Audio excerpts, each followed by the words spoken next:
Good afternoon, everyone. Good afternoon. We're so excited. My name is Ifeoma Ike. Everyone calls me Iffy, and I'm the founder of social impact firm Pink Cornrows and the director of policy and movement strategy for the Black Innovation Alliance.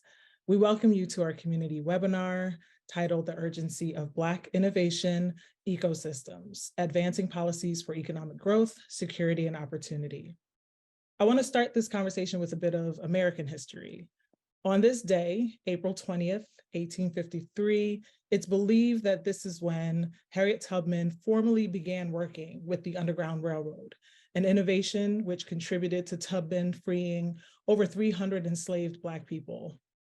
Also on this day, April 20th, 1971, the Supreme Court ruled in Swan v. Charlotte-Mecklenburg Board of Education that busing Black students to advance integration was constitutional. So on any given day, we will be able to find Black innovations, inventions, and strategies created by us, our earliest of which were birthed out of oppression and an attempt at excluding us from humanity.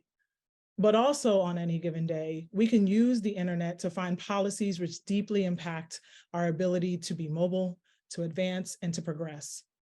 It is the merger of disruptive creativity and the tools, at times also the weapons of policy, that serves as the backdrop of our current climate today. Entrepreneurship is key to closing the racial wealth gap, representing a $1.6 trillion opportunity for the American economy. However, while Black people start businesses at higher rates than other groups, the systems needed to sustain these businesses are lacking. Therefore, we must prioritize building strong, culturally competent tools, pathways, and policies which enable Black innovators to create scalable and sustainable companies and organizations. Founded by Dr. Kelly Burton and Ania Williams, Black Innovation Alliance is a membership coalition of now 116 organizations closing the racial wealth gap by building pathways to resources, knowledge, and opportunities for Black entrepreneurs. In addition, tech founders, creative technologists, and those who are rising in the field of entrepreneurship have consulted with the members of BIA, but the members of BIA also are waiting for policies that would allow them to meet the needs of even more entrepreneurs. In 2020, BIA launched the Decade of Black Innovation, which includes actions for policymakers, funders, and entrepreneurs to engage towards building Black ecosystems. And when we say ecosystem building, what do we mean? Ecosystem building is the intentional cultivation of equitable access to resources, knowledge, and opportunities that enable Black businesses and organizations to start, profit, and scale long-term. This time last year, our intentions to Congress were clear: create space to modernize economic policies, access to capital, and address systemic barriers to progress. And 3 congressional leaders answered the call, and the Congressional Black Innovation Caucus was birthed. We are excited to build upon that work today in collaboration with the White House Initiative on Advancing Educational Equity, Excellence, and Economic Opportunity for Black Americans under the leadership of Executive Director Alexis Holmes. We invite everyone today to come here not only accepting their birthright as innovators, but also to use this opportunity to think of the policies we need to be sustainable. This short webinar represents the diversity and stakeholders needed to address our issues, but also build solutions to advance our creativity. But before we start, we want to thank those who helped make today's event happen, including Jason Giles, founder of Studio J. Lorne and Director of Branding and Marketing for Black Innovation Alliance, our marketing coordinator, Kiara Lyle, Pink Cornrows resident fellow, Shambalia Gatson-Sams, and our event specialist, Claire Cecil. I want to thank each of you. So let's get right into it. At this time, we will start with opening remarks from one of our co-chairs, Representative Stacey Plaskett. Good afternoon, esteemed colleagues, distinguished guests, and innovators. It's both an honor and a privilege to welcome you to today's webinar on the urgency of Black innovation ecosystems.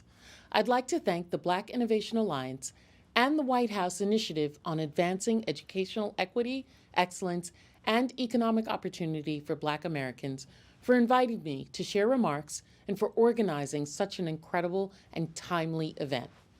1 year ago, my colleagues, Representative Strickland and Representative Richie Torres, and I took a pivotal step towards addressing the inequalities confronting Black innovators by launching the Congressional Caucus on Black Innovation. Our mission was clear: to tackle the challenging economic and financial realities that disproportionately affect Black communities and to demonstrate our commitment to transforming the status quo in technology. We envisioned a future where policies and regulatory reform would drive change and close the gaps in economic ownership and sustainability opportunities for Black individuals and businesses in Black innovation. Today, as we convene a virtual panel discussion to advance these vital objectives, we acknowledge the strides made thus far while recognizing that there's still a long road ahead. Black innovators across this country continue to face unique challenges and barriers to entry as a result of systemic racism, underrepresentation in key industries, and unequal access to resources. Indeed, while there exists a multitude of talented Black founders, creatives, and innovators, cross-sector trends and research show that bias impedes them from achieving equal footage, competition, and autonomy. The significance of fostering and sustaining Black innovation ecosystems cannot be overstated. Failure to support Black innovators negatively impact wider economic growth, exacerbates existing social and economic disparities, and deprives our country of the full range of entrepreneurial and creative contributions that drive innovation and prosperity. By harnessing the untapped potential of Black innovators, whose talents and ideas have historically been underfunded and undervalued, we not only empower individuals and their communities, but also contribute to a more resilient economy. This webinar serves as a reminder of the urgency with which we must continue our efforts to ensure the transformative potential of Black innovation is realized. As we delve into today's discussion, I encourage each of us to reflect on the role that we can play in promoting Black innovation and ensuring equitable access to capital, networks, and resources. I'm hopeful that this forum, which inspires meaningful action and robust policies and initiatives, will empower and bolster Black entrepreneurship and create sustainable and inclusive economic growth. Together, we can help transform the landscape of opportunity for Black innovators and entrepreneurs across this country. Once again, thank you to everyone who's joined us today. I look forward to thought-provoking and insightful discussions that lie ahead. I'm Noel McKenzie, founder and executive director of Represented Foundation. I think about two things. One is that the members of BIA are those who support Black entrepreneurs. So that's the first thing. And then BIA itself is a family taking care of those who do that. So it would be like, if the members of BIA are like all the aunties, right? Who like take care of the family, and then BIA is like the grandma, if you will, who gotta take care of the aunties so that the aunties can go take care of everybody else. That's what it's like. As someone who supports other entrepreneurs, my job can get lonely and it can get taxing and stressful. So to be in a network of folks who understand that, who get it, who live that, and who are at different parts of that journey, it's been invaluable. It's not about us fitting into the models that have been set up to exist. We have different blueprints that we've been doing, and they're colorful, and they're unique and exaggerated, and they're niche to different areas and subsects. So yeah, we've been here. That's what I want people to know, first and foremost.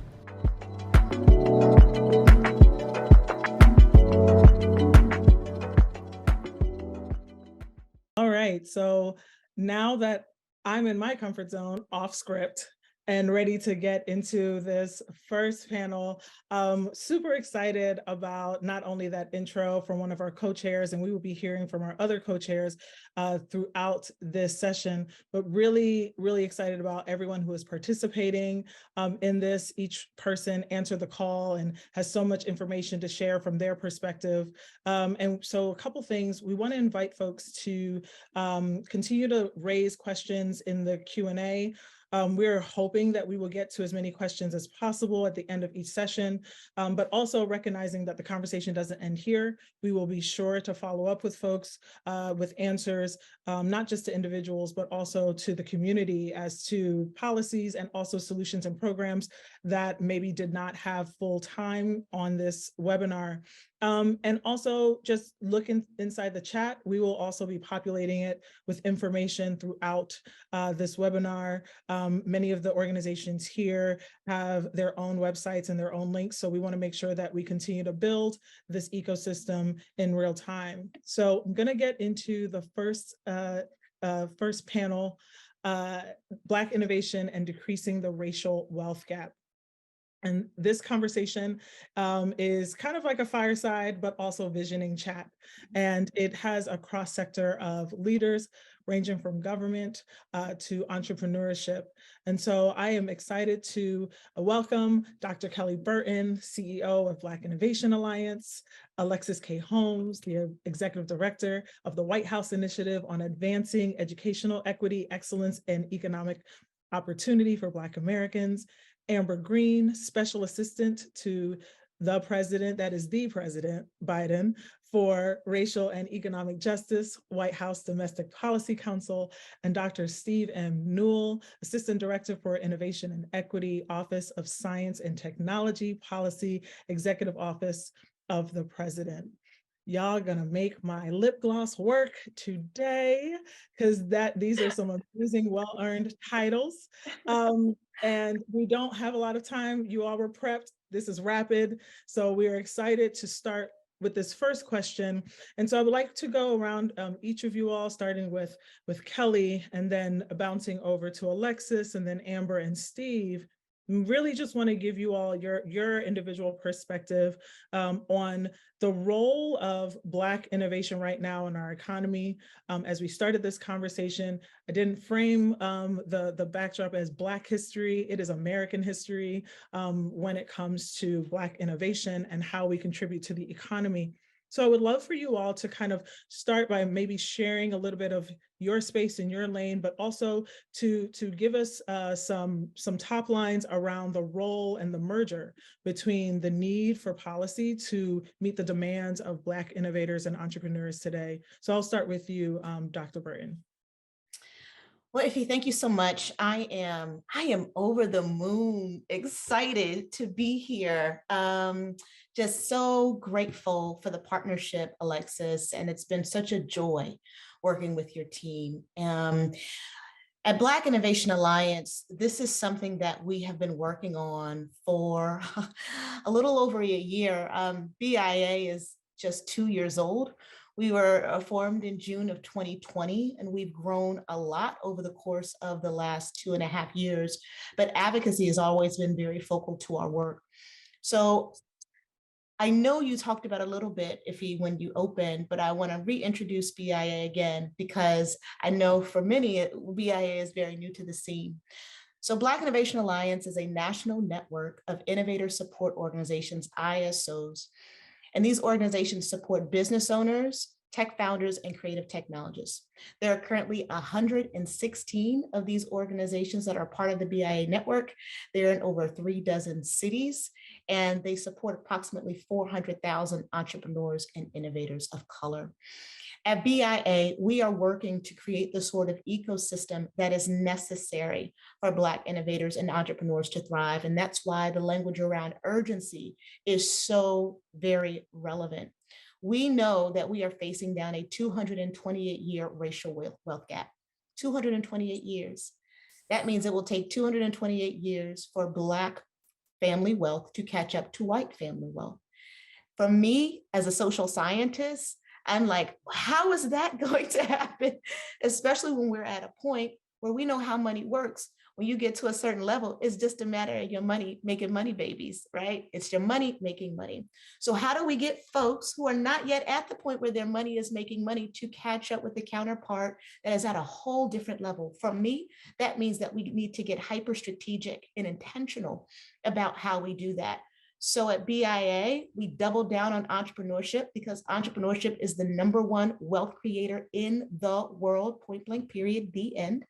Everything else is secondary, right? And we come at it through a systems approach. A systems approach because it's not enough for us to carry out programming, scattershot programming, episodic investment. We need a tremendous amount of intentionality and design to build the infrastructure, the systems, the resources, the organizing that needs to happen in order for us to get information around how we are going to leverage entrepreneurship to close the racial wealth gap. So the caucus was one effort within BIA. We also launched a policy agenda, which you can find on our website, which offers a holistic approach to this conversation around Black innovation, to say that it's not just about supplier diversity, it's not just about K through 12, it's not just about tech representation, it's about all of them. And how can we thread the needle through all of it so that we can offer up holistic, comprehensive strategies that are actually capable of closing this 228-year racial wealth gap. So again, I cannot say enough how grateful we are to be in community with you, Alexis, and also you, Amber and Steve, and to be having this very incredibly important conversation. Thank you so much, Kelly. And now I'll go over to Alexis. Thank you so much, Kelly, and thank you, Iffy. It's good to see you all and welcome everyone who I can't see virtually. Again, my name is Alexis Holmes, and I'm Executive Director for the White House Black Initiative, as we affectionately call it. But the extended name, you'll see that it actually focuses on 3 priority areas, and that is around education, equity, and economic opportunity. And I'm just so grateful, joining you, Kelly and Iffy and all of your colleagues, and you as well out there, in partnership around these conversations. And, as I think about this administration in particular, and with applying the urgency and the priorities around supporting Black entrepreneurship, I'm taken back to day one. And that is an administration that came into crisis. We were all confronting a once-in-a-lifetime pandemic that essentially added insult to injury already to that pre-existing wealth gap.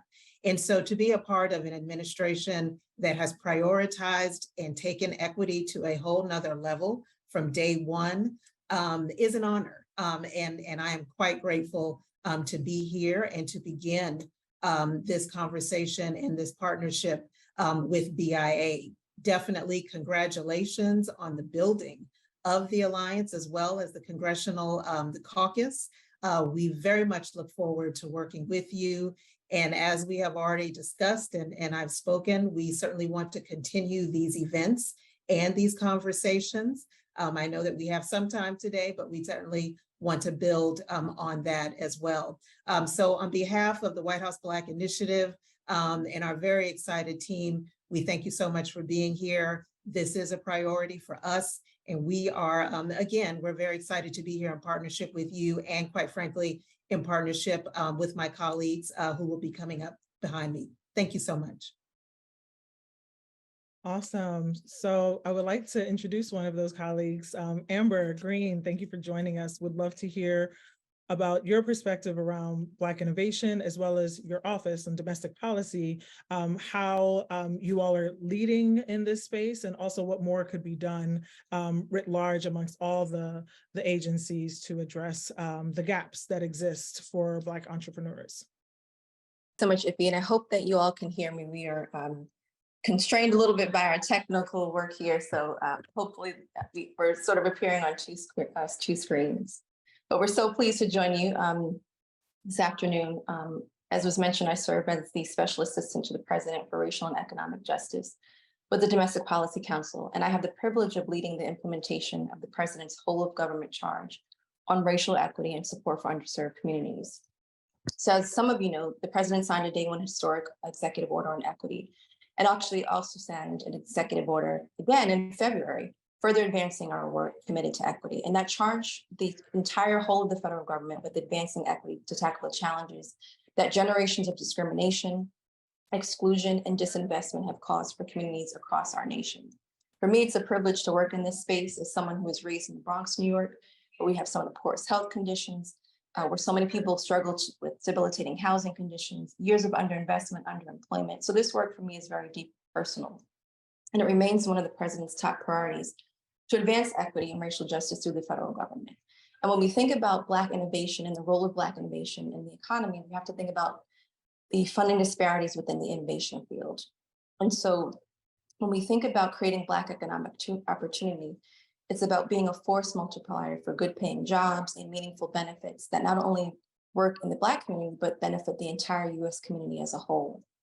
And so we should be doing everything we can to help entrepreneurs start and grow their businesses. But I want to say that Black owned businesses need not only be small businesses, we must create an ecosystem to create the next Black owned startup or Black Fortune 100 CEO. And there are ways that we've been doing this. And when we think about specifically combating the racial wealth gap, we're thinking about the systemic injustices that have evolved. And so this is an issue where the president deeply cares about. He understands that wealth equals opportunity. He also understands that the racial wealth gap did not happen organically. It's the results of decades of racist federal, state, and local policy. And that's why in June 2021, the president commemorated the centennial of the Tulsa Race Massacre. We spoke about the importance of us to redress past discrimination and take bold action to narrow the racial wealth gap. So I'll share a couple of high points in terms of some of the things that we have been doing. Through the bipartisan infrastructure law, we made permanent the Minority Business Development Agency, which is the only federal agency tasked with promoting the growth and competitiveness of minority-owned businesses. We doubled down on support for Black businesses, including working specifically in response to the pandemic. So we've delivered $300 billion in small business emergency financing with an intentional focus on supporting the smallest of small businesses. And that emergency funding helped to keep millions of businesses afloat. Now that we're investing in growth capital through Treasury's $10 billion state small business initiative. And last year, 2% of venture capital dollars went to Black-owned businesses. This program is distributing billions of dollars to states to set up debt and venture capital programs with a real focus on investments in entrepreneurs of color. And we're leveraging the federal government's purchasing power. That's an area that I'm specifically interested in the work that we do to really ensure equity. And it's about creating wealth and opportunity for underserved businesses. We spend more than $600 billion a year on everything from pens to medical devices to all that in between.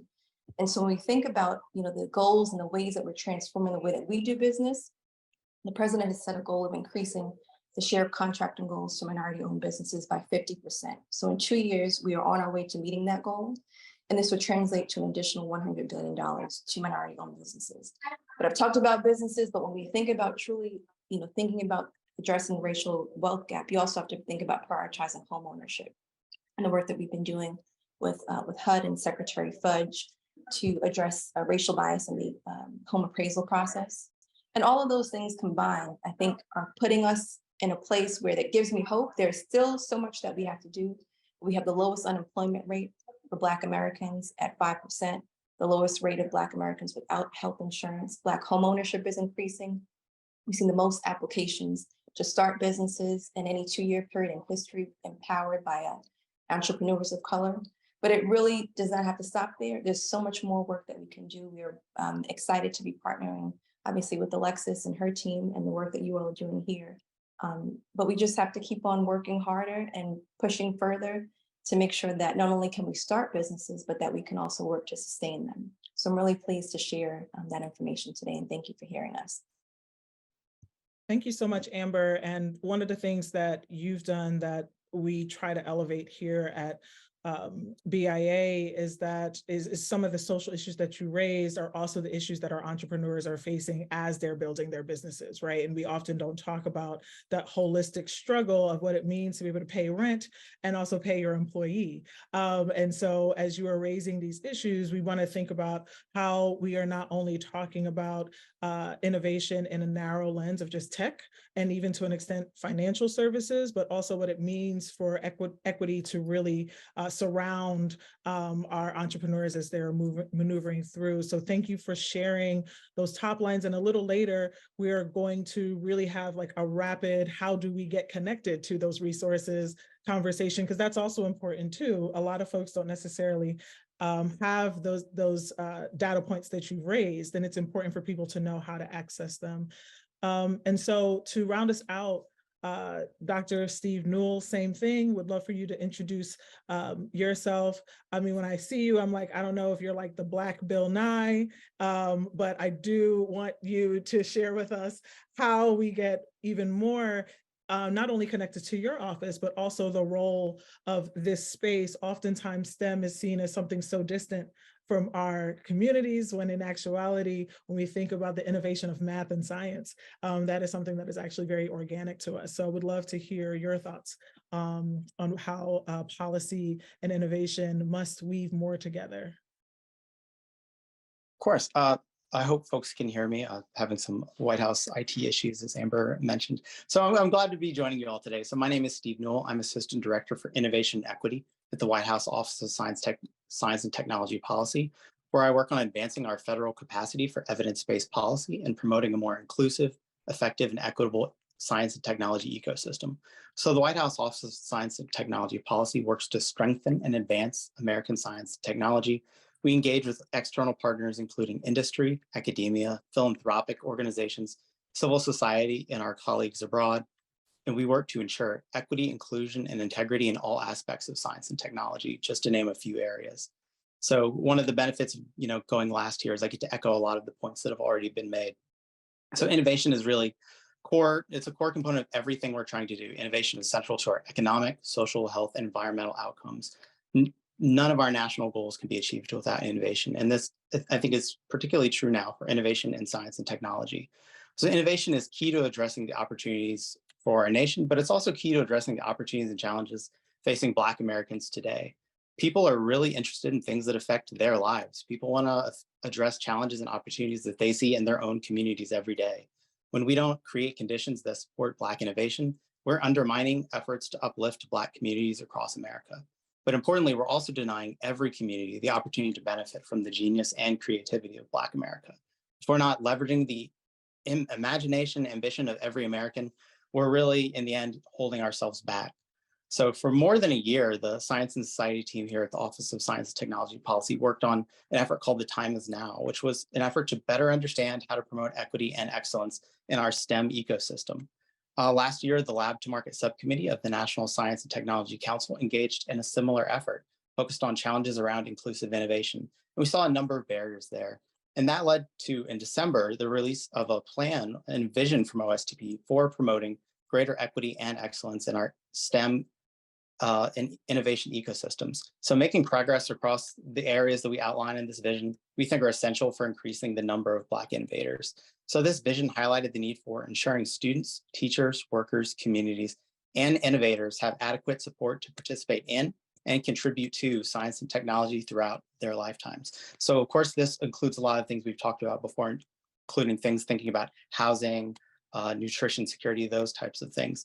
Thinking about addressing STEM teacher shortages, we have to ensure that our students have access to the best education. We need to close the funding gaps that we've discussed and support Black students and innovators. We have to scale out solutions to root out bias, discrimination, and harassment. We don't have to reduce bias, discrimination, and harassment in our S&T ecosystems. We have to eliminate it. And then finally, we have to promote accountability across the science and technology ecosystem.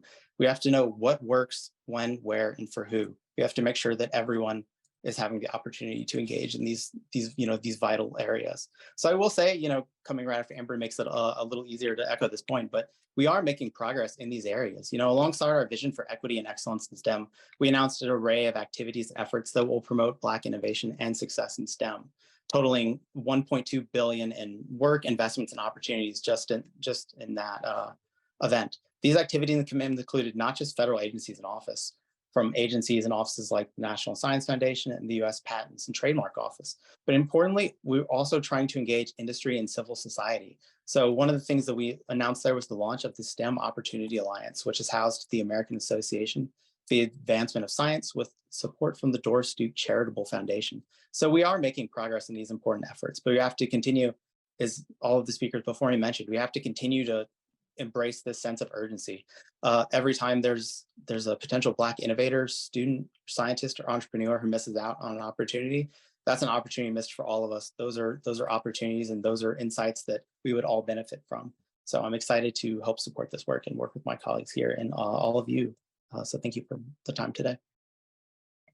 Thank you so much, Dr. Newell. As you're talking about innovation, just to bring it from like the clouds to the everyday and eliminating bias, I'm thinking of the sister who is accredited with creating the variation of like the skin color emojis, you know, whom we all benefit from. I am a nice honey toasted cinnamon color, and I love picking that option, but she is also struggling to be recognized for that creation and for that innovation, right? So I want us to just also think about like in the everyday, what it means for someone to be recognized for innovations that in itself also bring in more communities to be seen, to be represented, and really to advance beyond just, you know, what our community benefits from these innovations. But as was mentioned earlier, and from everyone here, everyone benefits from us having the tools that we need to move forward.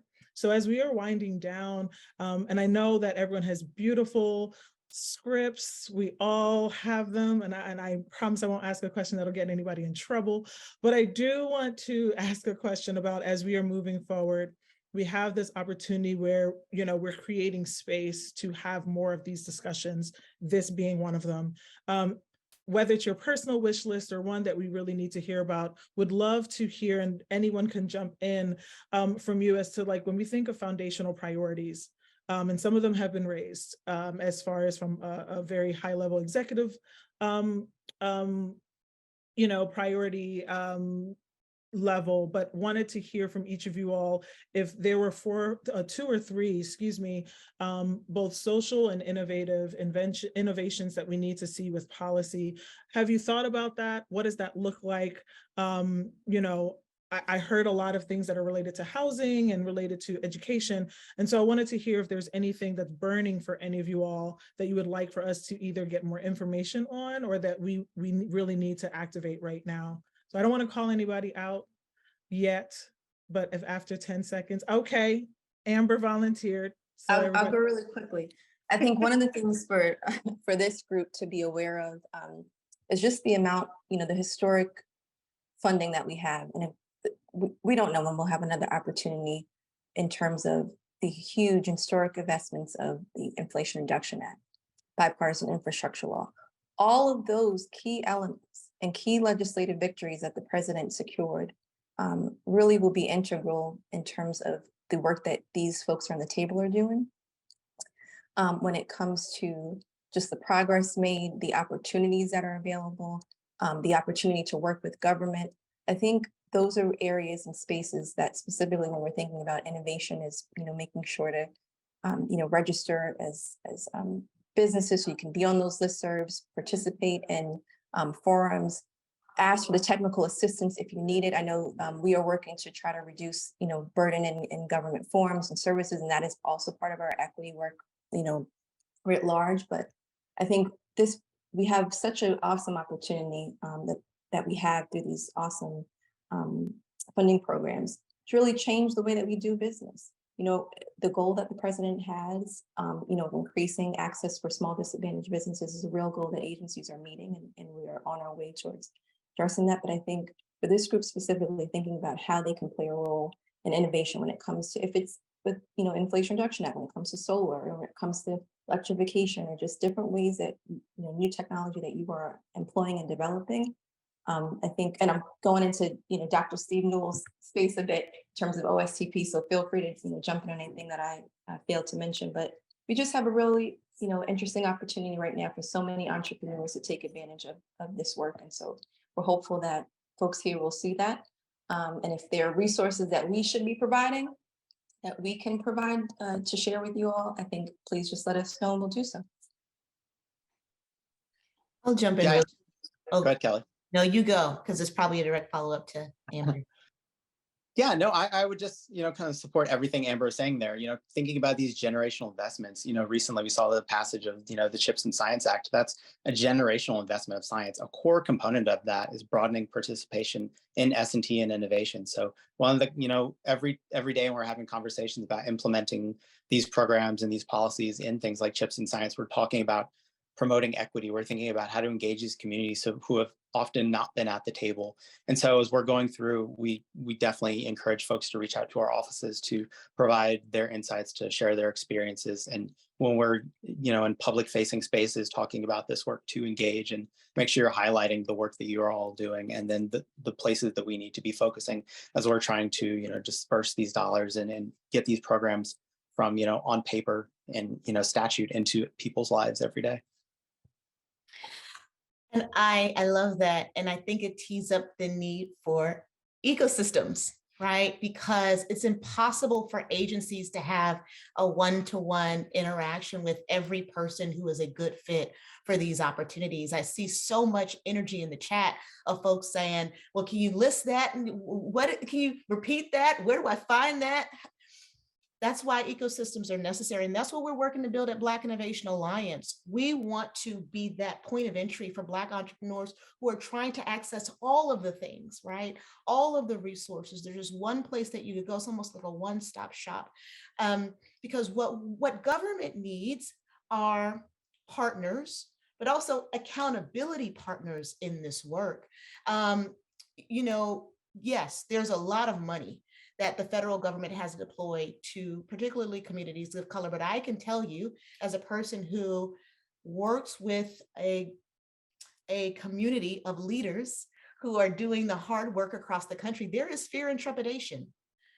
Why? Because in the past, we've seen that money that was earmarked for communities of color, they come to the communities of color and then they stop at white-led intermediaries or government agencies that do not have any tentacles into the actual communities of color, and the money never makes it to people on the ground who actually need it. So that's why these partnerships are so important, because number one, organizations and intermediaries like BIA can partner with government agencies to help to mitigate a lot of the fragmentation. And we can be accountability partners in helping to ensure that the money that was intended for Black and Brown people on the ground actually makes it to Black and Brown people on the ground. And with that, Alexis, you get the final word. Yes, well, and drawing from Dr. Newell's playbook of going last. Yes, I agree, but also, just being able to build a little bit on what Kelly's saying, that, from the White House Black Initiative perspective, that really is one of the key functions of this office. And that is in building those relationships and being a connector. And so we are just, again, elated and excited and ready to begin this work and really begin, to flesh out all of the work that's lies ahead, and quite frankly, the success as well. You all are so great. There's no such thing as CP time. We are right on time. We thank each of y'all for participating in this. And we know that is no easy task to give the amount of information that you all have done. So thank you to each of you. And we will go right into another message from one of our co-chairs, this time from Congresswoman Marilyn Strickland.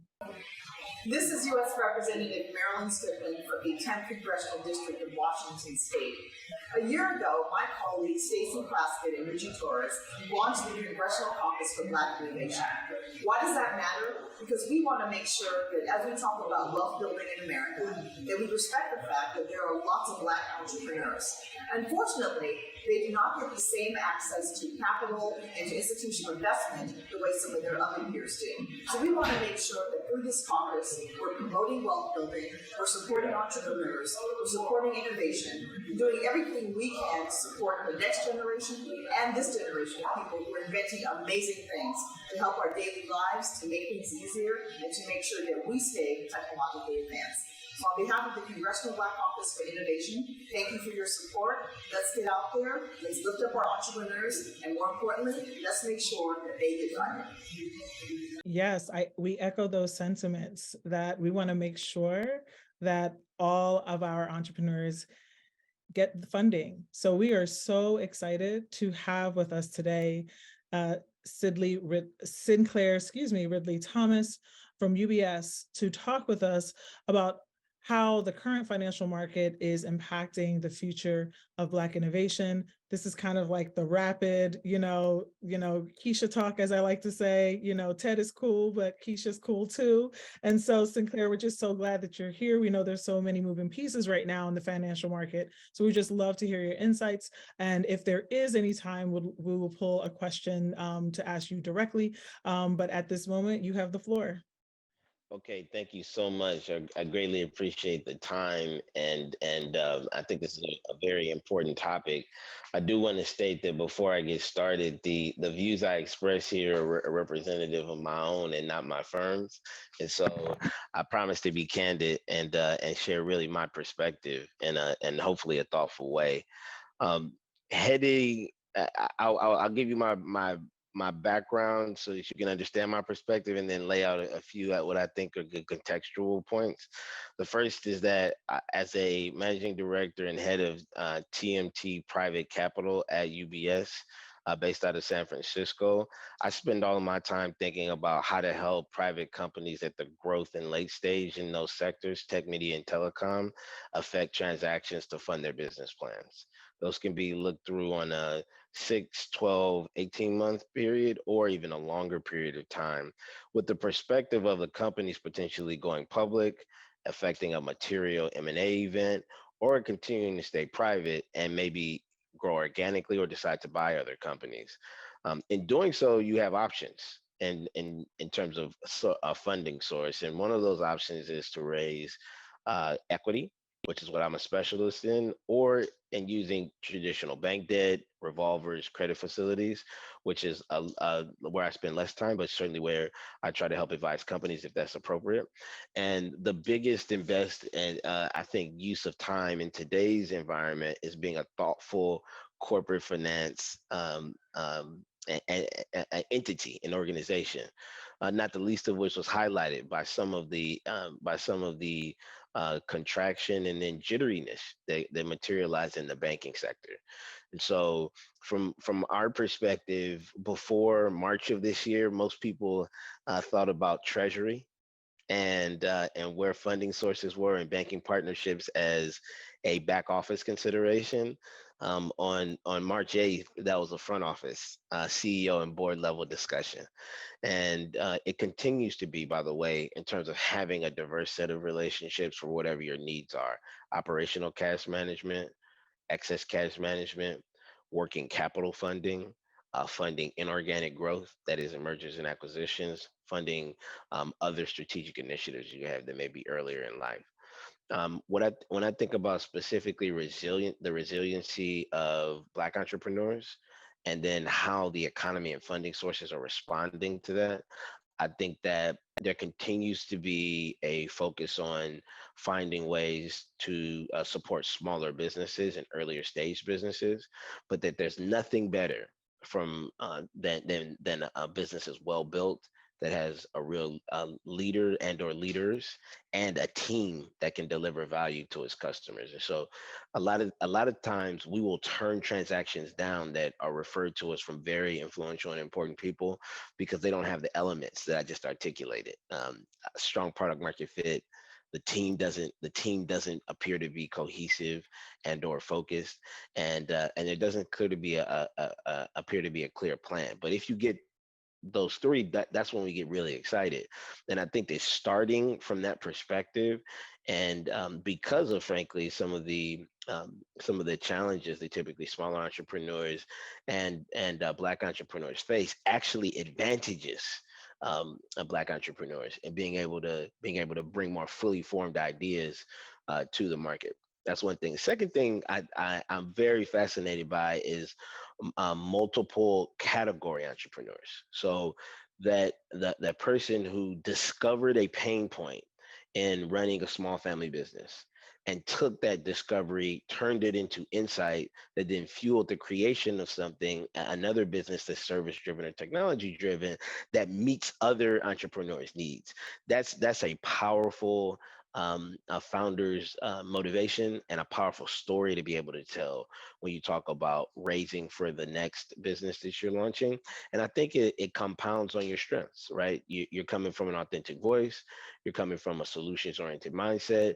There are others who are going to resonate around solving that problem, and others who are going to be willing to buy services to solve it. And so, from my perspective, again, advantaged from an experience perspective, in forming businesses because you're coming from tangible real life, and then also delivering tangible real life solutions.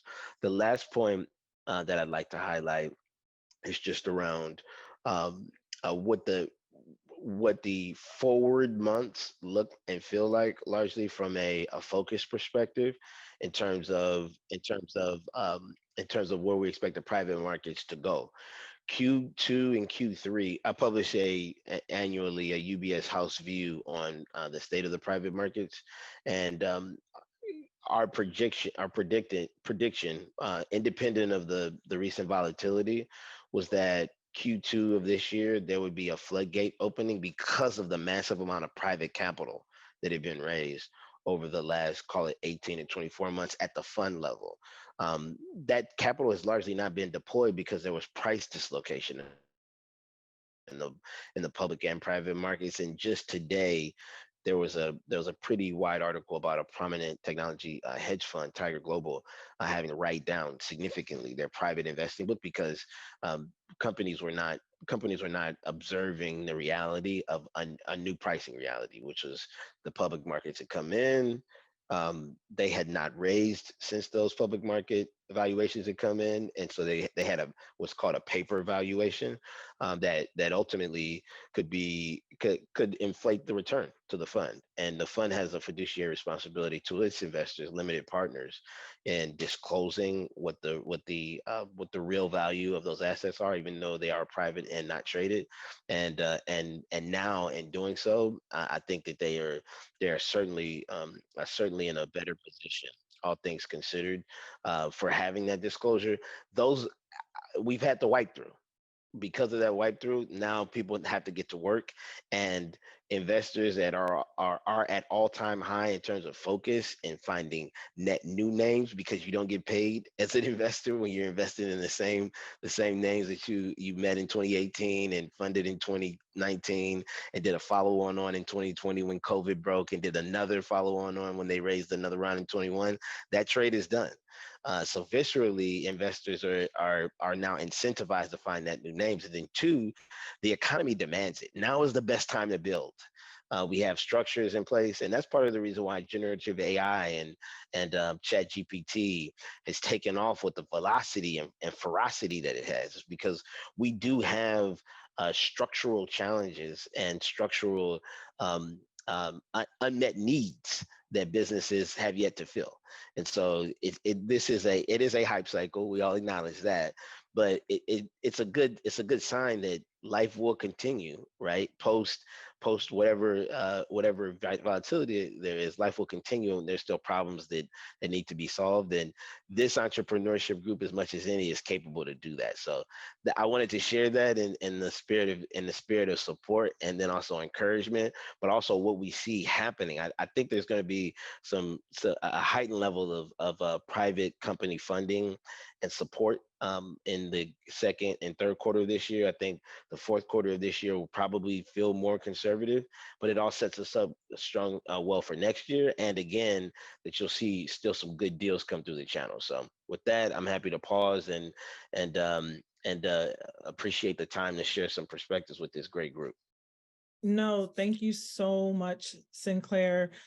We know that that's not only a lot of information, but it definitely helps when it comes from somebody that understands where we're coming from, and also the tools you gave around how so many of us are multi-hyphenates naturally. So just encouraging us to, share those multiple solutions that our innovations could support and solve is really, really helpful. And we know that there's a lot of questions here in the chat. There are some terms you raised that I was like, I don't know what you're talking about.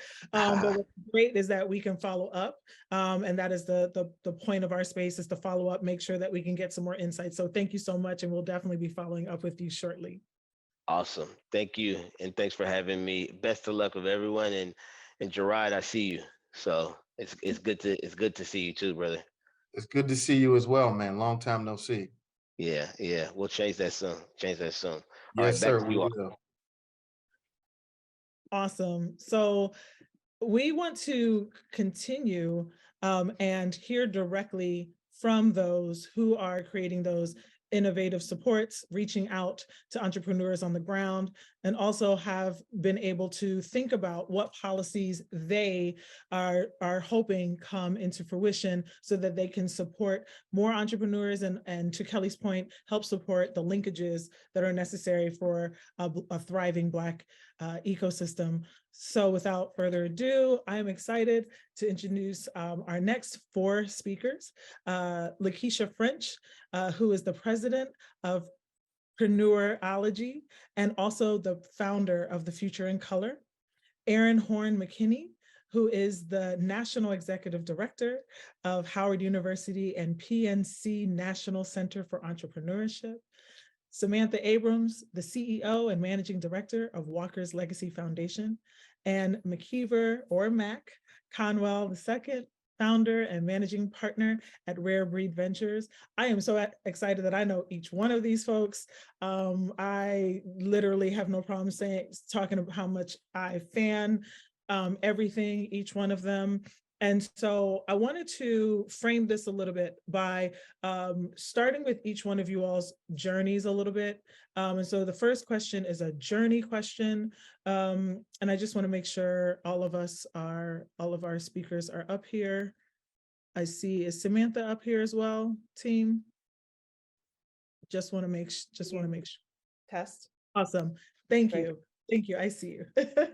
And so this is, again, another rapid conversation, so I apologize in advance, but I want to start with, I'll start with you, Lakeisha, and go towards everyone. And this will be a hard 2 minutes, but if you could share with us your journey as an entrepreneur, and if you can think about even the policy that you wish existed during that journey, it'd be great to kind of talk about not only your journey, but also the gap, what was missing when you were building your space, and then we'll go on to the next innovator.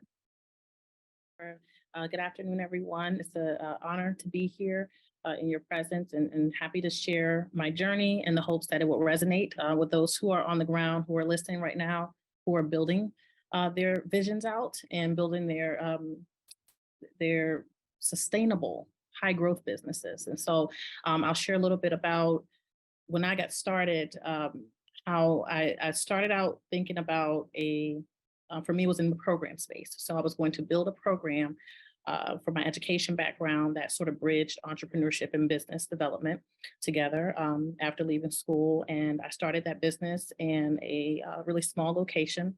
And so I was working with K through 12 students at the time. This was back in 2006. And what I knew was that my experience growing up in the inner city, born and raised in Jersey City, and I got to college and realized the world was much larger than I thought. And although I was gifted and talented and all the things that you check off, right, to ensure success back then, realized that for the first time, I think I didn't know the words at the time, but I was recognizing the inequities that existed and the lack of resources that I had. And so when I began this journey, I wanted to help to ensure that another person of color, another Black student didn't have to go through that experience. Through doing that, and going through different experiences, building those programs out, I realized that I needed to maintain my intellectual property. So although I was developing programs, I was being pushed to build a nonprofit organization. And so after researching myself and looking into, how to build out your vision for something much larger than a program, I wanted to have a center and other things in the near future. So I held on to my intellectual property. I developed methodologies and programs that specifically worked on taking scientific entrepreneurship and teaching it to our Black and Brown communities, because this is what I was experiencing working in the university space. And a lot of that information was very siloed, in terms, especially with research and development, R&D, which is the mustard seed to innovation. And so I began developing programs for that. That evolved into a program, intellectual property that I held and was able to leverage and navigate, but more importantly, to build from my own experiences as a Black woman and building for our people. And then I went into becoming an ecosystem builder and realizing all of the resources that were not there to sustain and support those programs I was developing. So became very interested in the policy aspect of it and all the other stakeholders that were involved in the trajectory of a Black business growing and developing beyond ideation. And so concept to commercialization became the goal. And I built out a global social enterprise and expanded, built those programs and began to work very heavily in the policy space, sustainability space, and infrastructure, not just infrastructure in terms of what are all the supports and things that are needed to help sustain the progress that we all do in our spaces, but particularly as it relates to Black innovators and entrepreneurs. So that has been my experience. And now I am doing global impact work and taking that work and helping to support others and create large systems change with that knowledge. First of all, congratulations. Thank you for sharing that journey. Shout out to Jersey kids, separate conversation. But I want to, and I want to acknowledge how you were able to see a problem that you wanted to solve, which is not a small part of how much of Black innovation is birthed out of trying to solve something that is not yet fixed within our community. And so I want to invite Mac to jump in and talk about the role of Black VCs, a little bit of your narrative or your motivation for jumping into this space, but also recognizing that you are in a space where a lot of people like us aren't necessarily at the forefront of the investment conversation. So yeah, Mac, take it away. Yeah, so a little bit about my journey. Software engineer by trade. Worked for the government as a government contractor with a top secret clearance out of school. Then I went on to become a two-time founder. First company I sold, second company didn't work out. And I broke into venture because I was nothing more than an arrogant founder. Once you start meeting VCs, you feel like I could do this. Like I know other entrepreneurs, like this ain't that hard. Y'all don't invest in people like me. I need to be doing this. Right? It seemed like a cool job. I eventually got a job working for the investment arm of the state of Maryland, first person of color on their investment team. And when I got started that job in 2016, they were struggling to invest in Black founders. So after only being on the job for a few months, I helped lead an initiative to start a pre-seed fund specifically, originally for Black founders and now for women and underrepresented founders. And I was able to get a Black-owned bank in Baltimore to put up half the money for the first year. That is now the first and only state-backed pre-seed fund for women and minorities in the country. They put $1 million in the annual budget in fiscal year 2020 and it's been going ever since. So happy about that. And in 2020, I left that job to start Rare Breed Ventures, a pre-seed to seed venture fund. And many of you know this, but I tell the story often. I didn't get into this to have my own fund. I got into this to become a VC and like make a bunch of money at some like big name fund. But I met a Black woman here from Baltimore by the name of Shauna Step Jones, who wanted to create a tumble dryer that could dry a wig or hair extension in 15 minutes with no heat. I tried to help this woman for 3 years and couldn't even get her funded through the program that I started for people like her. And so in order to fund her prototype, she became a surrogate mother for a small amount of money to be able to fund her prototype, or at least start the process. And that was the moment I said I never wanted to see a founder have to struggle like that again. And so I quit my job and raised a fund because I just had to do it differently.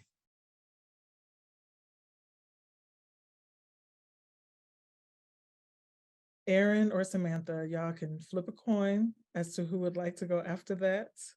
But in all seriousness, and I've heard this story from Mac before, which is also part of the reason why, for those that don't know, there's been a lot of legislation as it relates to how people can participate in funding and how we as a community also do contribute to startups, but that is not part of the financial narrative when it comes to big time investors. So, if there's time, we also would love to hear from you around what some of the disruption looks like in the funding policy space so that we can also expand how we can contribute to each other's innovations.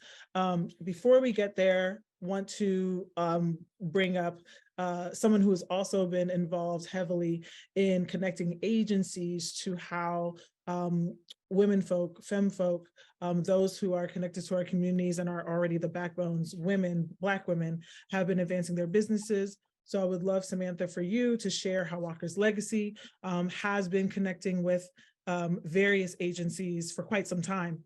And what that has meant for policy creation in the innovation space writ large for all of us. Thank you. It's always good to be amongst friends. What Mac shared is what I like to say is the cavalry isn't coming. We're the ones we've been waiting on, and Mac has demonstrated that in a real meaningful way. BIA demonstrates that. Erin and what she's leading in partnership with Howard and PNC is demonstrating that.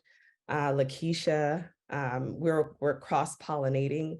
I think Ms. Green from the White House stated very clearly, this is a time, and this time may not come again. So we have to act now, act fast, be intentional, and we have to be unapologetic about it. We also have to understand that there's an urgent interdependency from each of us as stakeholders and ecosystem builders and leaders. We are in seats of situational privilege. We have access to power, influence, so we have to use it. We have to be responsible disruptors. They're mandates on our lives, and we just have to follow through because there's so many people in waiting for what we are put here to deliver. So it's kind of fun because, yes, I'm the CEO of Walker's Legacy, but as you were asking earlier, Iffy, the journey of an entrepreneur is so real for me, which is why I take so much pride in serving as this organization's leader. Walker's Legacy was founded to best equip and serve Black and Brown women entrepreneurs to serve as a landing place where they can really build their idea and take flight, whether you're back of a napkin idea or you are in the midst of building your company and need just additional support, undergirding technical expertise, access to capital, access to social capital, which is always and often underestimated. So that's what this space does, and that's what we do as an ecosystem builder and leader. For the past 10 years, we have put about 1,000 women through our programs and connected them to more than $60 million in funding. And as of today, we are in year 2 of being the operators of the Alabama Business Center, which is funded by the Minority Business Development Agency. So we wanted to talk a little bit about what government is doing.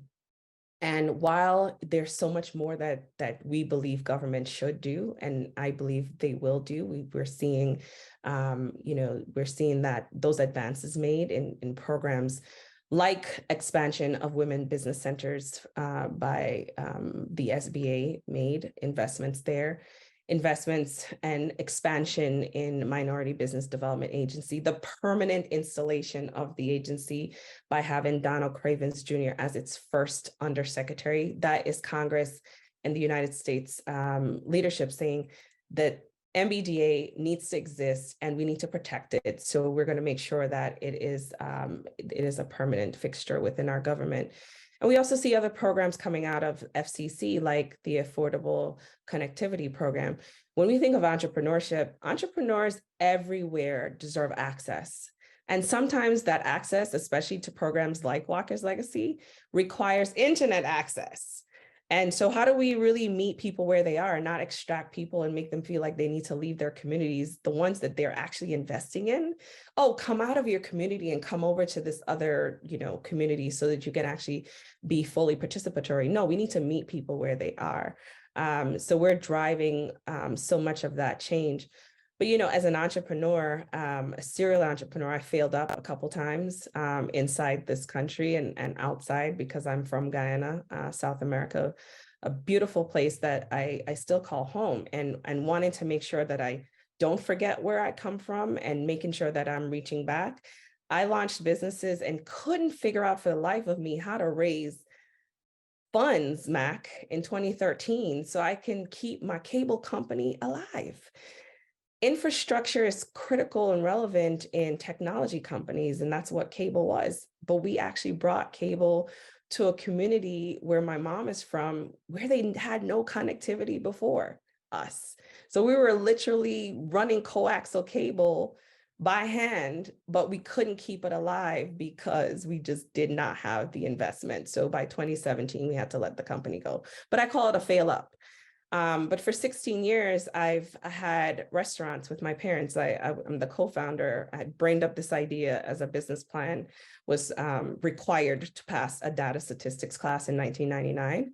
And I was so against it, but it was the best thing that was gifted, because 16 years later, I am now building out a second restaurant. But I didn't have community. I didn't have access. I didn't know where to go. I was wasting time filling out all these applications for funding, not really understanding what type of funding was relevant and appropriate.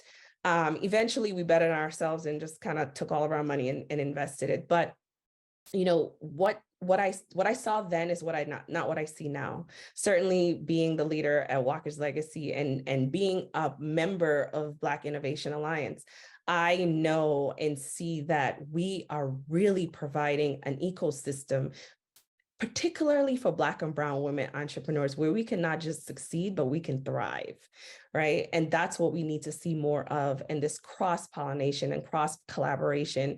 We each have identity in our work, but we can't do it alone. It's like a big puzzle. Like, you put it on the table, every puzzle piece is unique.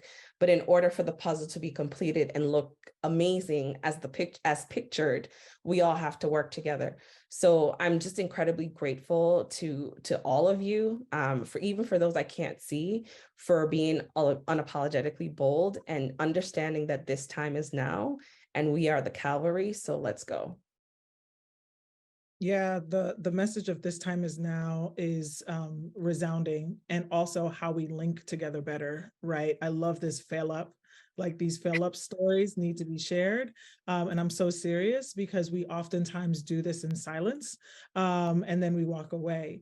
So with our final journey speaker, Erin, I would love for you to share your journey as one who has been on several sides of this ecosystem, and now leading a bold national new effort, which is also making intentional links between higher education funding and long-term professional support for innovators. So Erin, I would love to hear from you.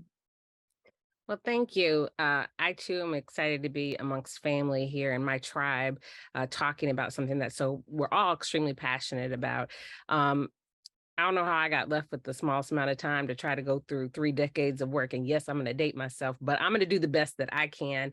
And just say this, that at the end of the day, I'm a serial entrepreneur. I got into ecosystem building because, like many of the stories that were shared, I really kept hitting walls and kept having these moments like, WTF, this is not right. It is not fair. And I started as an entrepreneur, having my own first marketing communications firm that did a lot of diversity, equity and inclusion events, as well as publications and things like that in my 20s. But I had no mentors. I never saw anybody that looked like me. Programs that existed at that time were very predatory, or had a really high entrance fee to participate.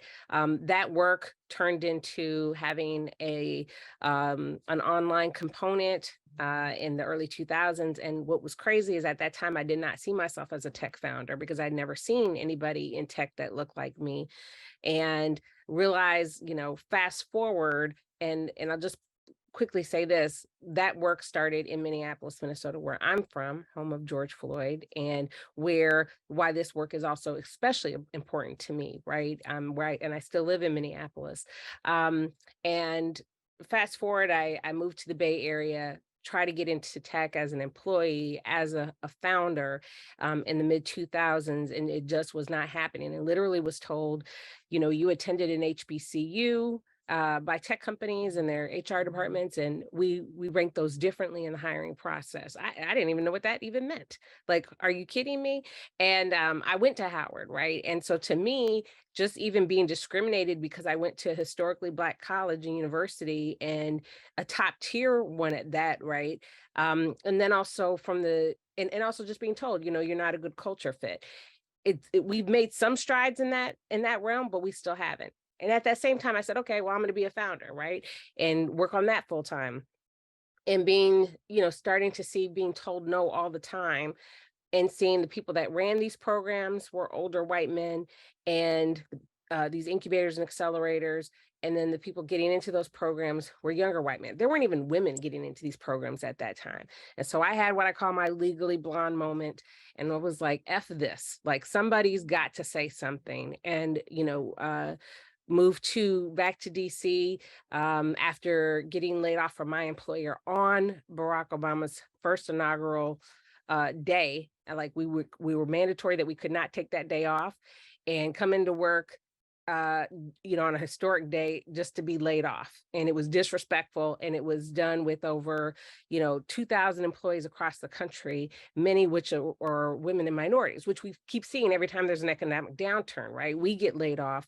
And so how do we avoid that? We go into entrepreneurship. And so since that time, I've gotten into advocacy work, and really, honestly, not intentionally, but it really was about somebody has to do something, and got into grad school to really research these issues around women and minority participation in the innovation economy. But through that research and through the work that I've learned, the problem starts, and where this is a policy issue, is our efforts are being diluted because it's focused on women and minorities. By the time efforts around women and minorities get to Black entrepreneurs, men and women, those resources are already gone, right? And we saw that with PPP loans. We've seen that with so many things. But quickly, just to go back to my background, led tech innovation entrepreneurship under two mayors in DC, creating DC's first tech corridor, DC's first tech fund, a number of national initiatives. And in that work, saw that being an advocate for inclusion, bringing a conversation that a lot of people hadn't talked about, but inclusion at that time in 2013 through 2015, 17, was starting to be solved with white women and minority men. And there was no space for women really of color. And then, launched Black Female Founders, which unexpectedly became a global membership organization and pre-accelerator and other things. And that was acquired last year by Black Women Talk Tech. But that work came out of, it was supposed to be a dinner group. We had no idea the level of demand and interest, because everybody, Black women across the country who were in this space, were starving for somebody to actually acknowledge their efforts and their work and provide resources. But fast forward to, I'll skip around. I've led, been the CEO of CDFI. I've done other work to and worked on the venture side because I thought maybe access to capital was the way to go, similar to Mac. But as he mentioned, it is really hard to get in that space. I've seen the things that people have had to go through to get funding, and it oftentimes is very predatory. So in 2021, like many companies who made racial commitments, racial equity commitments, PNC Foundation gave funding to $16.8 million to Howard University to create, and it was a historic grant, by the way, gave that funding over 5 years to create an innovative and national network of entrepreneurial resources across HBCUs and across the country. That's over 5 years. Howard serves as an umbrella to create this national center, and we do that in partnership with 4 regional centers, one at Howard, one at Morgan State in Baltimore, one in Clark, Atlanta, and one in Texas Southern in Houston. But this work isn't just at HBCUs, and it isn't just for HBCU students. This is a multi-generational, industry agnostic, interdisciplinary center and resource hub to provide resources and information no matter where you are, no matter what type of business you're in, no matter what age. Like, we got you covered, right? But keep it in mind that this is a brand spanking new initiative that is taking off right now. I'm still hiring staff. I'm still like just putting basic infrastructure. We've talked about infrastructure in play, but to pivot really quickly to the policies in place and things that people can do is that, one, get behind this effort. We just finished our national launch at all 4 hubs yesterday at Morgan State. Shout out to Mac, who was one of our panelists there. But we kicked it off, the national launch, on April 4th with TD Jakes at Howard and John Hope Bryant at Clark, Atlanta. And this is a movement that we're creating because this is the new civil rights movement, and as I shared in my remarks yesterday at Morgan State, when Martin Luther King was assassinated, and I just came back from spring break attending or going to the National Civil Rights Museum, there's a whole section around the poor people's movement that he was getting ready to take off. And I feel like what we're doing here at the center, what BIA is doing, with a number of our ecosystem builders are doing, are picking up that torch and continuing to carry it on, because this is this economic transformation that has to happen in our community. What we've learned is if we don't own nothing, we're the first ones to go when there's an economic downturn, right? And we are sitting here fighting to survive in our country, and a lot of us aren't winning, right? And so here we are trying to create these in this program at Howard, we're creating these best practices and testing them out, making sure that and piloting them to make sure that they're not predatory, and then kind of sending them out across the network. But from a policy perspective, just to analyze that, one, just only in the last year do we finally have a designation, a certification for Black-owned businesses that was championed by the U.S. Black Chamber. So now you can go to U.S. Black Chamber site and do their Buy Black program, BY Black program, to get certified, right? And make sure that you're noted as a Black business. Then what needs to happen in support of the efforts around MBDA and others, we have women's business centers, we have minority business development centers. When are we going to get funding federally to start creating Black business development centers, things that actually help our community and are not trickled down and diluted by the time they get to us? That's what needs to happen. And also, all of that $400 billion corporate and philanthropic commitments that have been made to our community, only a fraction of that has actually showed up. So we need to hold these corporations accountable. We, as the Black community, need to start really exercising our power, our economic power, and our dollars, and stop supporting businesses that do not support our community. When we say, right, I am snapping, I have all the wind out of me. The emoji with the puff that comes out the mouth is also coming to mind, because oftentimes when people hear about Black innovation support organizations, they're like, what is that? And this doesn't even represent all the different ways and nuances that it looks like. But we wanted to take a moment for people to see that they know these people are around them. They often have multiple lives in this space. And we know that this is not the last conversation. And I don't think it's too early to share that Alexis Holmes, Executive Director, Alexis Holmes team, and the African American Initiative on all things Black, White House Initiative is open to having a couple more conversations just on this, because it is important that we have spaces to both share, and as each one of you all have identified policy solutions, to really get a full breadth of all the policy needs of those who are in the ecosystem. So I want to thank each of you all for giving us just a morsel, an appetizer of what's out there. As we mentioned, BIA is an organization that now has 116 members, but several of you all that are here remember it from the beginning. So I would just want to thank you all for the work that you all do and continue to do. And at this point, we do want to share a poll with everyone who is in attendance and here, just to get a sense of what those needs are before we get to the closing of this amazing webinar, which is really like, how do we get to the money? Because we know that that's why folks are still here, is they want to know how to get to it. So thank you to our panelists. And we just want folks to take about 60 seconds and please choose an answer for this poll before we wrap up with our next esteemed panelists.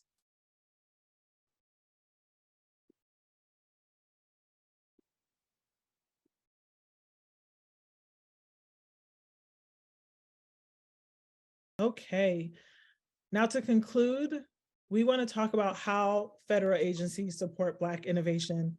And this is going to be the quickest wrap up that I think we've ever done. And we have some amazing leaders throughout the ecosystem that are here to help us be really targeted about how we help people get connected to the resources that are in their agencies.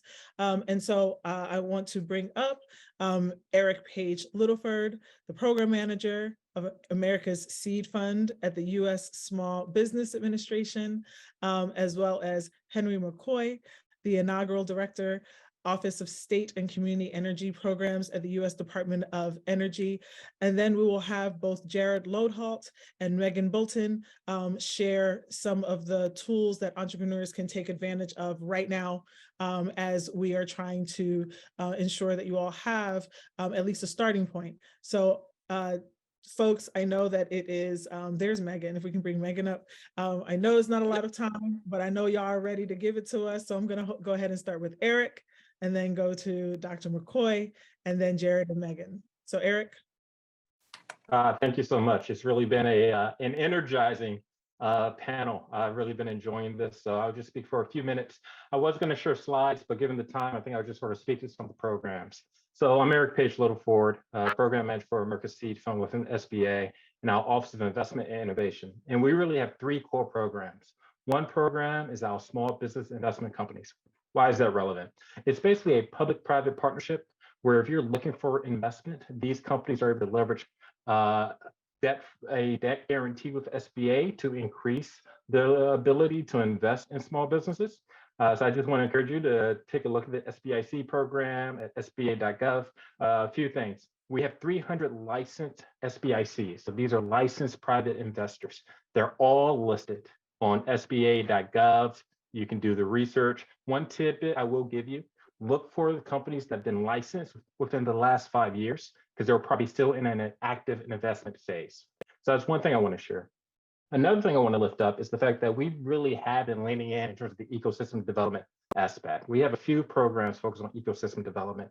Actually, we recently went through a reorganization where we've actually established a director of ecosystem development to make sure that we're doing this in a strategic way. One of those programs is our Growth Acceleration Fund competition. The Growth Acceleration Fund competition, it's open. It recently closed the first stage of it, but a few things. As a part of the first stage, one of the categories is really around ecosystem development within underserved communities. And we knew that was a good area to invest in because it's actually the area we received the most interest from the community. So those winners are going to be announced in a couple of weeks. And there's going to be a second stage of that competition to where you are in this community, or if you're an ecosystem support organization, as a part of that second stage, you could potentially partner with them to be a part of what they're trying to do and scale the ecosystem. The one thing I want to lift up really quickly is about our seed fund, the SBIR STTR program. So these are the small business investment programs. And here's the key with it. It's distributed across 11 federal agencies, and it provides non-dilutive funding to innovative companies. It's very competitive, but with the non-dilutive funding, you don't have to give up any equity. You can leverage this funding to develop your technology, maintain the intellectual property rights, and move on to commercialization. SBIR.gov is going to be your primary source for information, but I do want to flag a few elements of the program that's really relevant to this particular group. One, a number of agencies, the National Science Foundation, the Department of Energy, National Institutes of Health have special programs for new entrants, right? So the Department of Energy has a phase 0 application program. And really it's the ability to help guide you through that process, provide technical proposal support. And a big motivation behind that is to increase the diversity of participants in the program. The National Institutes of Health also has a application assistance program, very similar activities, a 10-week engagement. These programs are open, they don't cost you anything, and they all are underpinned with a focus on increasing diversity in terms of the application pool within those programs. Another thing I want to lift up is that NSF, Department of, and NIH, they actually have fellowship programs, meaning maybe you're an innovator, you're not necessarily there yet in terms of starting your company, but you think this is a path. They actually have diversity supplement fellowships to sort of provide stipends or funding to postdocs, graduate students, undergraduate students to increase the diversity of the innovative workforce. So these are areas I want you to keep a lookout for. SBIR.gov is going to be your primary resource to get this. The other thing to think about is in almost every state, we have some resource partner geared towards helping people enter the SBIR or STTR program. And then lastly, for more on America Seed Fund, I hope you would join us. On May 15th, we're gonna have our virtual America Seed Fund week, where it really will be 4 days and give you an opportunity to get a deeper dive. But really, if you go to SBA.gov, SBIR.gov, you'll have access to all that information. And my contact is there as well on SBIR.gov, because we're really interested in trying to do what we can to make sure this ecosystem is being strengthened and grown. Thank you. Thank you so much, Eric. And we hope that we can follow up with you to get those slides so that folks can also go through it on their own time. So thank you so much. Dr. McCoy, I would love to hear from you as to what Department of Energy is up to. Yeah, well, thank you, everybody. Great to be here, and I'll be brief because I know we're short on time. Just for background, I'm a long-time entrepreneur, former banker and investor. So I come to this role, with that in mind. I lead the Department of Energy's one of the brand new offices in the Department of Energy, and I want to talk just briefly about what is a $500 billion opportunity. My department, my organization has $16 billion that we manage ourselves. The Department of Energy overall has $100 billion. And then if you look around, particularly as it relates to climate areas across the federal government as a whole, there's about a little over $500 billion, so $500 billion. DOE, we held a minority business symposium back in February where we invited folks from all across the country to come in and sit down and talk about what those opportunities are. I want to give you this raw framing aspect, and then also acknowledge that certainly a follow-up to this can be forthcoming, whether through working with BIA or directly connecting with me. But on one level, something to think about, I heard it before talking about the Inflation Reduction Act, the bipartisan infrastructure law, the historic provisions that went into those things. And so I want to kind of have everybody think about these two components that relate to that. On one level, there's something called Justice 40. And Justice 40 says that as executive order from the president that 40% of these benefits should accrue to historically disadvantaged community. And that means business ownership.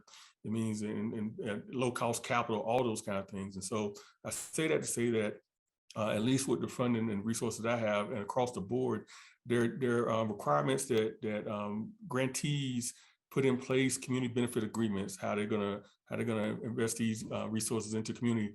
That becomes important from my standpoint because a lot of my money goes out to state governments and sometimes local governments, but they have to procure out. And so I encourage you to dig in, of course, and I see we just put the Justice 40 in there. Encourage you to look at where you fit into that whole procurement world from a government standpoint, because we are tracking that. We're telling them to tell us how they're going to make procurement opportunities and things available for minority businesses, Black businesses, women businesses, but also they're going to be tracking those things. They're going to have to tell us how they can do those things before we release the funds. So again, I encourage you to look at where you might fit in that ecosystem. The second thing I say really quickly is that there's also with the bipartisan infrastructure law funds, there's actually a Buy American provision that talks about the idea of getting the supply chain from entrepreneurs here in America. There's a huge opportunity I often try to talk to particularly Black entrepreneurs about that oftentimes get missed. within DOE, we have, for example, a manufacturing group that has tremendous amount of resources that will invest in manufacturing for green technologies or battery or storage or different things here in the US. And I want Black entrepreneurs to think about, well, where's the intersection between the idea of standing up new manufacturing here in America and what does that look like in historically Black communities and connecting to universities and having you all as be a part of that network and the innovation that can come out of that, because that Buy American vision says that first and foremost, you have to look here in America to buy these aspects. And so those are a couple of things that I want to talk about and frame. And again, happy to have follow-up conversation, but go to our DOE.gov website and you'll see, kind of how these $100 billion are laid out. And again, happy to have further conversation about this. Thank you so much, Dr. McCoy. And Jared and Megan, I know you all have a bit of a presentation, which is, I think it's worth sharing it with folks so they can go through the different ways that they can be connected to the programs that Eric and Dr. McCoy have raised. Absolutely. So Jared and I are consultants, and a lot of our work really has shifted from helping our clients figure out how to move legislation to figuring out how to get to some of this funding that's truly historic. Just really underpinning the comments that Amber mentioned is that this is truly a historic environment for Black innovators, and the time is now. So I'll use our time just to quickly go over some of the other opportunities that are at other agencies besides SBA and DOE, which have truly historically led the charge in terms of supporting innovators. One of the programs that I'll highlight is the Technology-Based Economic Development Community of Practice program that is at EDA. There's about $3.5 million there. Mr. McCoy also mentioned the American Made Network program. I'll just do a little bit more detail on that because there are a number of different programs that are tailored to trying to solve different issues and developing, commercializing technology around that. There's also the Technology Commercialization Fund that's about $20 million there. And then I'll kick it over to Jared because I know we're short on time, just to quickly talk about some of the opportunities in the CHIPS and Science bill and also the Inflation Reduction Act. Got it. Thank you, Megan. Really quickly, we've talked about SBA, but you've got Treasury and CDFI capital access programs that have been significantly expanded through things like the CARES Act. And so you've got the State Small Business Credit Initiative as an example, where every state in the country, through their economic development agencies, many of them have early stage capital programs right now, where dollars that you can apply for right now, where those dollars are there. We're not waiting on Congress to appropriate them. Those are places right now where we have dollars. Really quickly, because I think probably a part of this is how do you actually get the money? Because it's one thing to say, these are all these numbers, this is phenomenal, but like, where do I start? But CHIPS and Science, again, significant opportunity where lots of potential higher education partnerships are coming in to formation, where we want to make sure that our entrepreneur support organizations are at the table. We're talking $3.1 billion over 5 years. Much of it's R&D related. So again, that should be us. The Inflation Reduction Act has been referenced, R&D tax credits. I heard somebody call them the mustard seed of innovation. That's what they are. But with the Inflation Reduction Act, there are some pretty significant R&D tax credits. Everybody's a business owner on this call. You know you got to pay taxes. Anything that can actually reduce that liability is a good thing.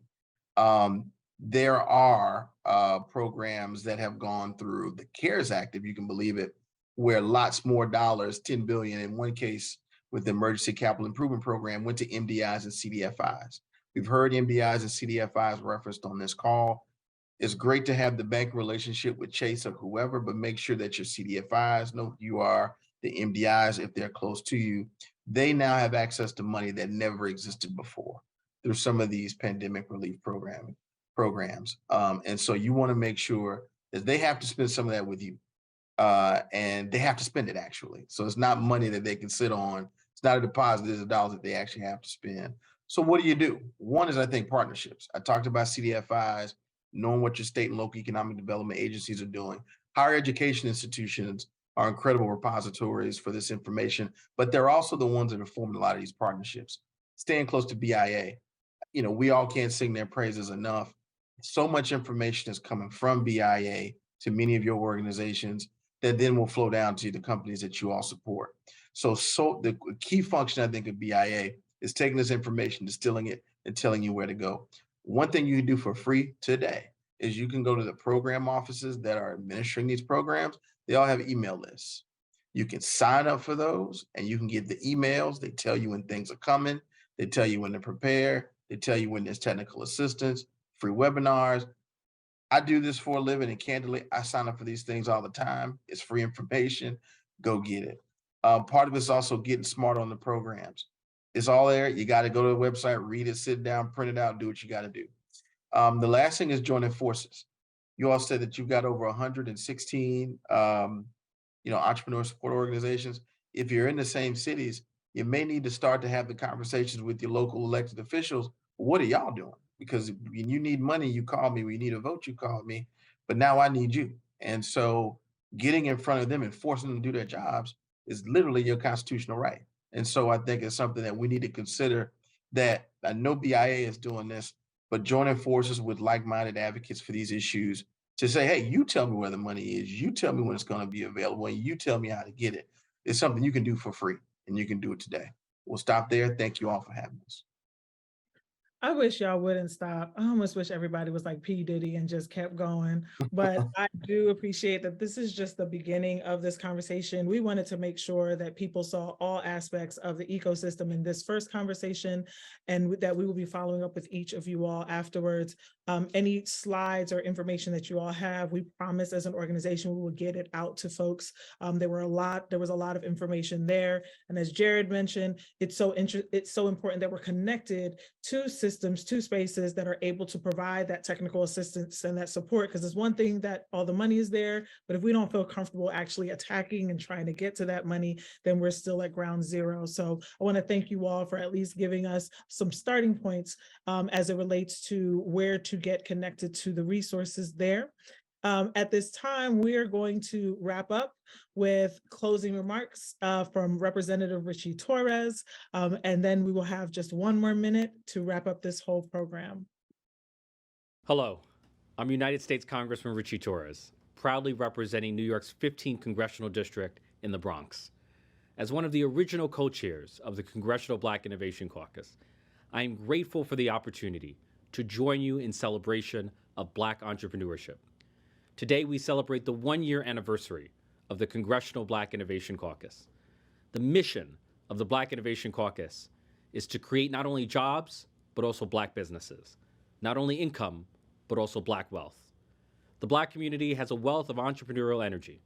What is sorely lacking is access to capital. A truly entrepreneurial society should reward what you know, not who you know. The federal government should and must do more to level the playing field for Black entrepreneurship. Even now, Black-owned businesses receive less than 2% of all corporate and government contracts. We need government and corporate America to not half-heartedly preach diversity, equity, and inclusion, but to wholeheartedly practice it. Racial equity should be woven into the fabric of federal contracting. Our message to both governments and corporations should be simple. Show us the money. Show us the capital. Thank you to the Black Innovation Alliance for bringing together Black entrepreneurs in a historic convening. It is often said that if you don't have a seat at the table, then you're probably on the menu. And we must have the courage to imagine a world where Black innovators, overlooked no longer, have a long overdue equal seat at the table. Equal opportunity in entrepreneurship is an American dream worth fighting for. Thank you. We are so thankful for everyone who has participated in this webinar. This is our first of a few that we will have to focus on the Black ecosystem and the policies that are impacting us, and also for us to kind of gather all of the thoughts from you all. And we are taking the questions that you all have in the Q&A, and we will be populating those so that we can get a sense of how to better serve you. At this time, we want to just share our final poll with you all. And we also want to make sure that there are some call to actions, right? We want to ensure that you all join the BIA mailing list. As Jared had mentioned, all these agencies have lists, and we do as well. We do not believe in spam. We believe in getting you the information that you need, and some of that information will come directly from the questions that you all have raised in the Q&A. We also want those that are interested in partnering with Black Innovation Alliance to reach out to our Director of Partnerships and Corporate Relations, Tammy Charles, and her email is there, tcharles@blackinnovationalliance.com. And we are so excited to welcome you all in advance to our upcoming movement of I Am a Black Innovator, which will be an opportunity for us to cross-share information, to reclaim and to claim our space as those who are working to ensure that communities on the ground are not only seen as the innovators that they are, but that they are able to survive, thrive, and be sustainable. With that said, I thank you all for your time and your energy. We can't wait to engage with you all in the future. We look forward to you all connecting with our Typeform that allows us to know how to connect with you all better. And we wish you all a good evening. Take care.